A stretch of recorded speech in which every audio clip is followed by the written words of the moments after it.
வணக்கம்.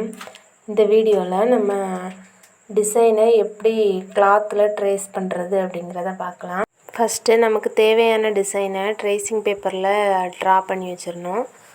அதுக்கப்புறம் white carbon sheet எடுத்துகிட்டு அதை நம்ம நேராக அப்படி கிளாத் மேலே வச்சுட்டு அதுக்கப்புறம் ட்ரேசிங் பேப்பர் எடுத்து அதுக்கு மேலே வச்சுட்டு என்ன டிசைன் வரைஞ்சி வச்சுருக்கோமோ அதை அப்படியே அதுக்கு மேலே நம்ம வரையணும். ஒரு பென்னோ ஒரு பென்சிலோ எடுத்து அதுக்கு மேலே அப்படியே ட்ரா பண்ணணும்.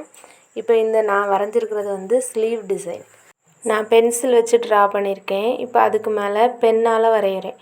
பென்னால் வரைஞ்சினா நம்ம எந்த இது வரை வரைஞ்சிருக்கோம் அப்படின்னு நமக்கு தெரிஞ்சிருந்தானே, அதனால் பென்னால் ட்ரா பண்ணுறேன். ரொம்ப அழுத்தி ட்ரா பண்ணணும்லாம் இல்லை, சும்மா நம்ம நார்மலாக ட்ரா பண்ணுற மாதிரி ட்ரா பண்ணாலே போதும். கீழே அப்படியே அதனோட ட்ரேஸ் விழுந்துடும். அதனோட அச்சு நமக்கு அப்படியே கிடச்சிரும்.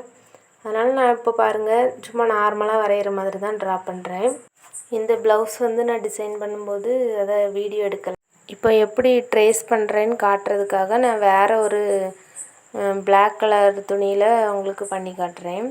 அதுக்கப்புறம் இதை நான் எப்படி எந்த இதில் டிசைன் பண்ணியிருக்கேன் அப்படிங்கிறத ஃபோட்டோவில் காட்டுறேன். நீங்கள் பாருங்கள், டிசைன் எல்லாமே நம்ம இதில் பண்ணுறது நீட்டாக இருக்கும்.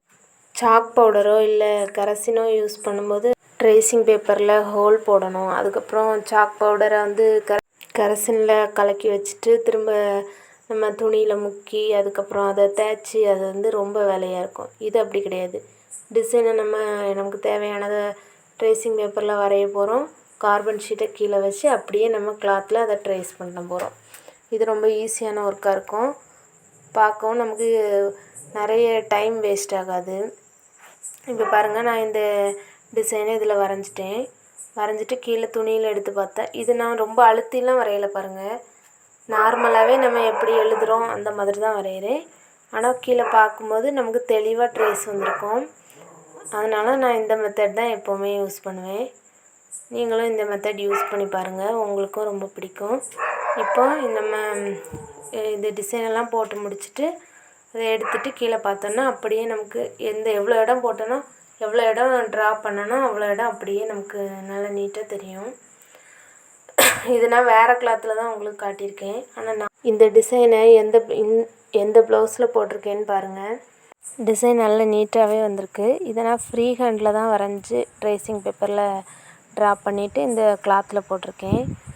அவுட்புட் ரொம்ப அழகாக இருக்குது. நீங்களும் இந்த மாதிரி ட்ரை பண்ணி பாருங்கள், நல்லாயிருக்கும்.